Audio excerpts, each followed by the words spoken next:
जय मल्हार या मालिकेच्या 9 मे 2015च्या एपिसोडमध्ये बानूला म्हाळसाने गडावर येण्यास बंदी घातल्याचे खंडेरायांना मान्य नाही। म्हाळसाचं वागणं बरोबर नसल्याचं खंडेराय सांगतात। बानू खंडेरायांना गडावर जाण्याची विनंती करते, पण बानूचा झालेला अपमान मला चालणार नाही असं खंडेराय म्हणतात। त्यानंतर नारद मुनी तेथे येतात। गडावर परवानगी दिली नाही, पण गडाच्या मध्यावर बाणाई राहू शकते असं नारद मुनी सुचवतात। परंतु बाणाईला मी कुठेही एकटं सोडून जाणार नाही आणि हा प्रस्ताव मला मान्य नसल्याचं खंडेराय सांगतात। गडाच्या मध्यस्थानी निवासस्थान बांधण्याचा एकमेव पर्याय असल्याचं प्रधानजी खंडेरायांना सांगतात। म्हाळसाने आपला हट्ट सोडला नाही तर मग मी बानूला घेऊन अरण्यात जाऊन राहील असं खंडेराय सांगतात।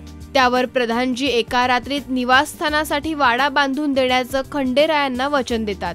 त्यानुसार विश्वकर्मा यांना आमंत्रित केलं जातं आणि एका रात्रीत वाडा बनवला जातो। सकाळी उठून म्हाळसा वाडा पाहून चकित होते आणि तिच्या मनात अनेक प्रश्न तयार होतात। खंडेरायांची खरी परीक्षा आता म्हाळसाला भेटल्यावरच आहे। या मालिकेच्या पुढील अपडेटसाठी कीप वॉचिंग राजश्री मराठी। नमस्कार, मी देवदत्त नागे, म्हणजेच तुमचा लाडका Khanderaya. Please subscribe to Rajshri Marathi.